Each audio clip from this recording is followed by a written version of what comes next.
in stupid arrogance. I call it stupidity because look at where the country has landed now. Whereas we have something we can activate, make an announcement, the type that South Africa made in 1990, that apartheid constitution had brought their society to its knees, the same way this unitary constitution has brought Nigeria to all of what we're crying about now.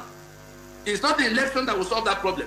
And it's not by hanging on our high horses and pretending that everybody's happy with what we're doing.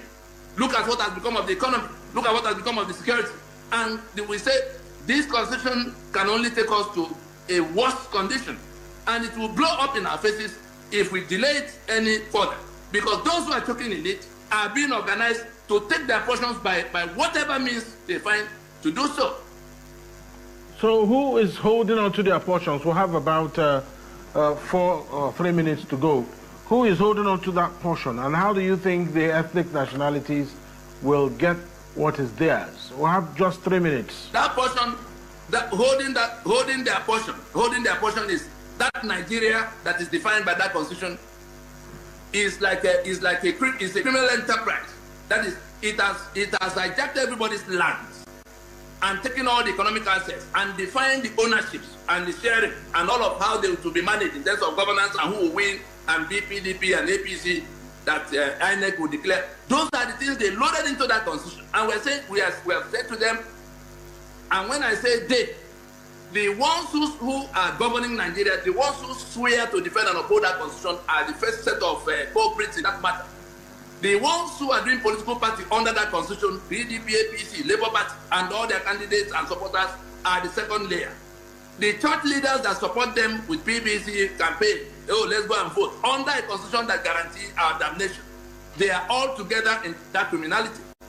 And so we said all of them who are sharing the blood of the people, because every month they go and share what they've gathered for. They're like a robbery gang that has to share periodically. And so we say, can't we come to our senses now to see that this place will go up in smoke if we don't find answers for all of those who are saying no, all of those who are talking, all of those who are now facing death from expropriation that has happened to them all these many years.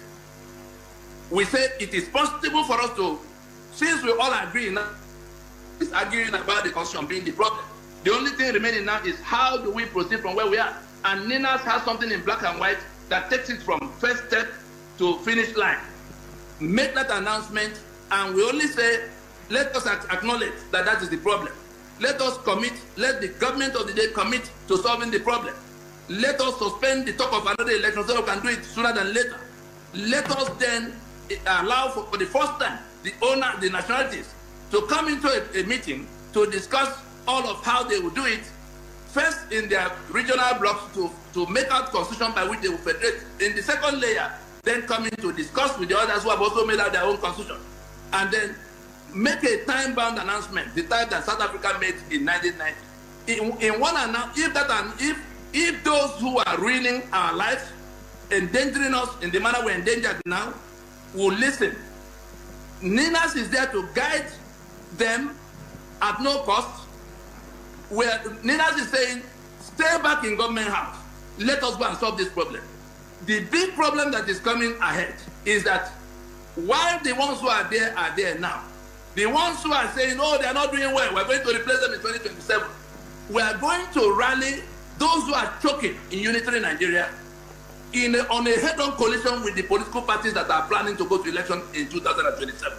If we have one bullet left, we will not be aiming at those who are in government house. We'll be aiming at the criminals who want to come and continue the lack of that concern by going to election. The populace don't know. All right. The people dying don't know. The ones deceiving them are the politicians who are saying to them, come, I will provide leadership. When the constitution is the problem. Peter Obi says it is leadership that is the problem when he knows that the constitution is the problem. And I'm not saying it from sidelines. I'm saying it as somebody who was engaged in. And you had him say it in 2021 that the Nigeria is like a vehicle with a knocked engine. Where did he find the engine to load obedient movement people? Look at Utomi going about preaching big tent and the new tribe. They all know that the constitution is the problem. Showore knows that the constitution is the problem. under which constitution are they all going to contest? By which constitution will they govern if they manage to win?